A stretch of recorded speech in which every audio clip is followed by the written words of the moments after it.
Hello à toi, j'espère que tu vas bien. On se retrouve aujourd'hui sur Histoire de se régaler pour faire un délicieux cinnamon rolls healthy. Donc tu vas voir, la recette elle est ultra facile, ultra rapide.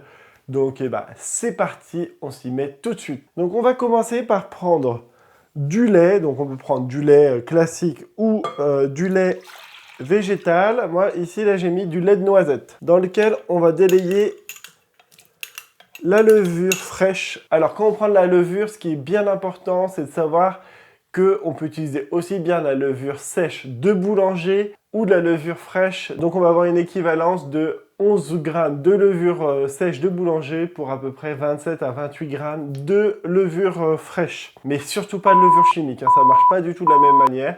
Donc on referme le batteur et on va faire délayer tout doucement. Le but là, c'est d'activer la levure. Donc avec le lait de noisette, on voit pas vraiment si c'est bien fait, mais normalement ça se dissout très bien, très facilement, donc il n'y a pas besoin de se prendre trop la tête. Maintenant, dans la recette, on va ajouter du fromage blanc. Le fromage blanc, en fait, il est là pour remplacer le beurre. Ensuite, j'ajoute du sirop d'agave, donc là ça remplace le sucre classique bien entendu, sauf que le sirop d'agave c'est un sucrant naturel, donc il y a plus de minéraux et de vitamines. Ensuite j'ajoute un œuf. Donc on évite de casser l'œuf sur le récipient directement pour éviter les contaminations aux bactéries, surtout si vous avez des enfants, hyper important. Et là on ajoute la farine. Donc pour la farine, j'ai mélangé de la farine T80 avec de la farine T45, donc c'est hyper important hein, de varier ses sources de céréales. Donc je verse dans la préparation. Et là, on mélange. Donc moi j'ai choisi de mettre la feuille dans mon robot pâtissier, mais vous pouvez aussi mettre le crochet. Pourquoi j'ai mis la feuille? Parce que ça permet d'avoir une mie vraiment filante, super délicieuse. Et donc là, on va bien malaxer la pâte, parce que l'intérêt là, c'est qu'on a besoin qu'elle prenne de la force. Donc on la laisse se pétrir tranquillement jusqu'à ce qu'elle soit bien élastique et qu'elle se décolle des bords. Si besoin d'ajouter un petit peu de farine, bien entendu, il n'y a aucun problème pour ça. Et vu que je ne me suis pas encore présenté, je profite du pétrissage pour le faire. Si tu ne me connais pas encore, je suis Guillaume Marinette, je suis l'auteur d'une 60aine de livres et je propose sur cette chaîne des recettes healthy mais toujours gourmandes et des conseils nutrition. Donc n'hésite pas à t'abonner, c'est gratuit. Donc là, on a déjà vu que la texture de la pâte, elle a bien changé. Donc là, on peut aller un petit peu plus vite dans le pétrissage. Donc on reste toujours pas loin de son robot pour éviter qu'il fasse une chute du plan de travail, hein, parce que ça arrive quand même régulièrement. Ouais, j'ai tué quelques robots comme ça, donc je vous conseille de faire très attention. Là, maintenant, je vais ajouter une pincée de sel. Alors pourquoi je ne l'ai pas mis avant? Je n'ai pas voulu prendre le risque de tuer la levure, parce que le sel et la levure, c'est les deux pires ennemis. Donc il faut bien attendre que la levure soit bien incorporée à la pâte pour la saler. Le sel là il agit comme un exhausteur de goût, donc c'est vraiment pour relever toutes les saveurs. Bien sûr, si vous faites un régime sans sel, vous n'êtes pas obligé de le mettre, hein. Le sel, il n'y a pas de souci. On a déjà le sucrant qui est aussi un exhausteur de goût naturel. Donc là, la pâte se décolle toute seule des bords. Pour être sûr que ce soit quand même bien pétri partout, je vais tout simplement la repousser vers le bas. Voilà, on a besoin de l'élasticité. Donc l'élasticité, elle est fabriquée par le gluten, hein, donc c'est le gluten de la pâte qui rend élastique. C'est pour ça que c'est toujours un petit peu compliqué de manger sans gluten pour avoir des préparations en brioche, etc. Même si bien sûr tu pourras trouver sur la chaîne des recettes qui arrivent pour des préparations de ce type sans gluten, bien sûr. On est reparti pour un petit tour, mais là c'est vraiment rapidement. Vraiment, le pétrissage c'est un moment important, faut pas lésiner sur le temps. Vous voyez, elle revient à des états un petit peu plus collantes comme ici. Mais bien sûr, ça va se régler et ça va être très joli, bien lisse et comme il faut dans quelques minutes. Donc là, ça fait une quinzaine de minutes que notre pâte elle pétrit.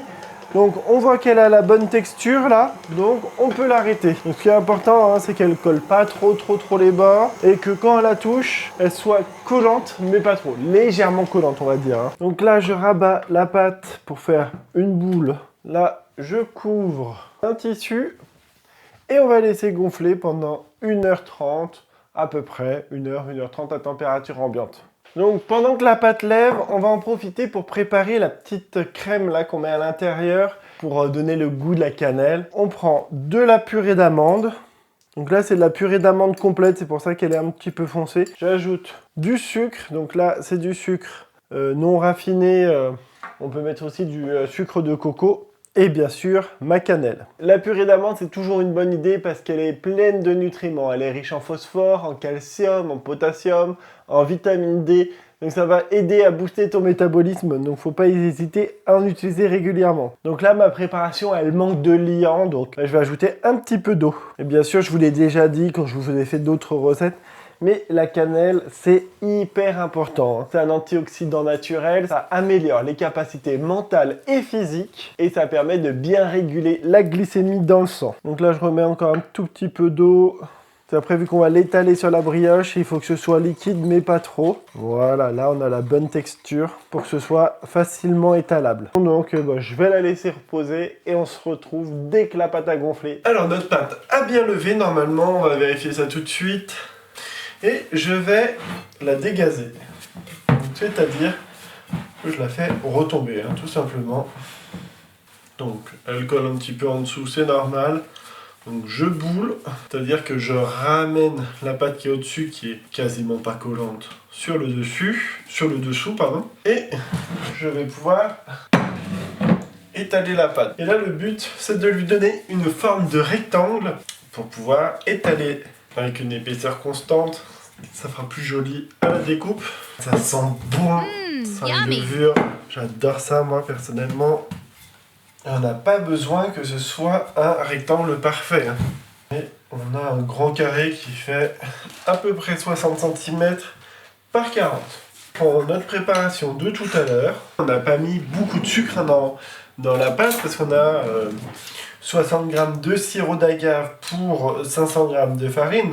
Donc là, on ajoute un petit peu de sucre, mais on reste quand même sur un dessert qui est pas trop sucré. Après, tout dépendra de ce qu'on met en topping dessus, parce que la cinnamon rolls, ça marche très bien avec un petit glaçage. Donc après, à voir ce qu'on préfère. Soit on prend de la purée d'amande qu'on va juste aromatiser un petit peu, qu'on va sucrer en fait avec un petit peu de sirop d'érable et on s'arrête là. Soit on est un petit peu plus coquin et gourmand et on en ajoute une vraie glace royale, donc c'est du sucre glace mélangé avec du jus de citron ou un blanc d'œuf. Comme je dis toujours, c'est important de bien manger, de manger le plus healthy possible, mais il ne faut pas se frustrer, hein. Donc de temps en temps, il n'y a aucun souci de se faire des cheat meals.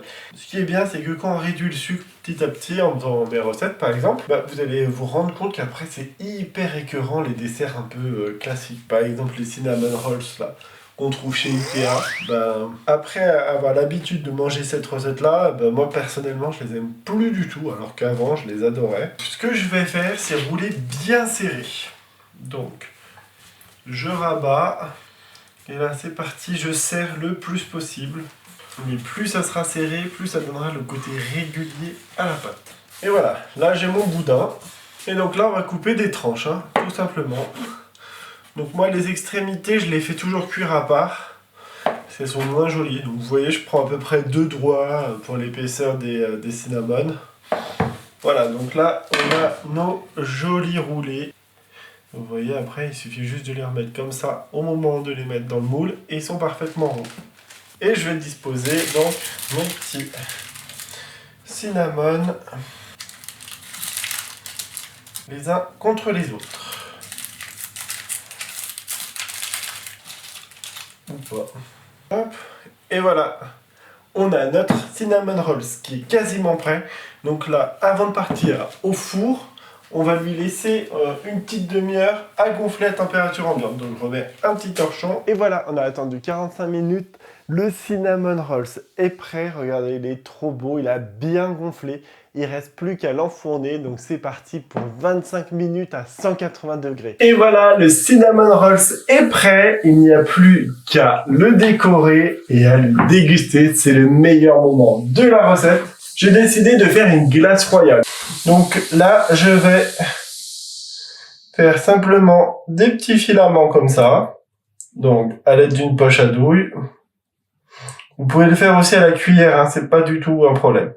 Et voilà, c'est super joli, super gourmand. Donc j'espère que la recette t'a plu. N'hésite pas à liker, à commenter et à me dire si tu as envie de le refaire à la maison. Allez, je te dis à très bientôt. Ciao, bye.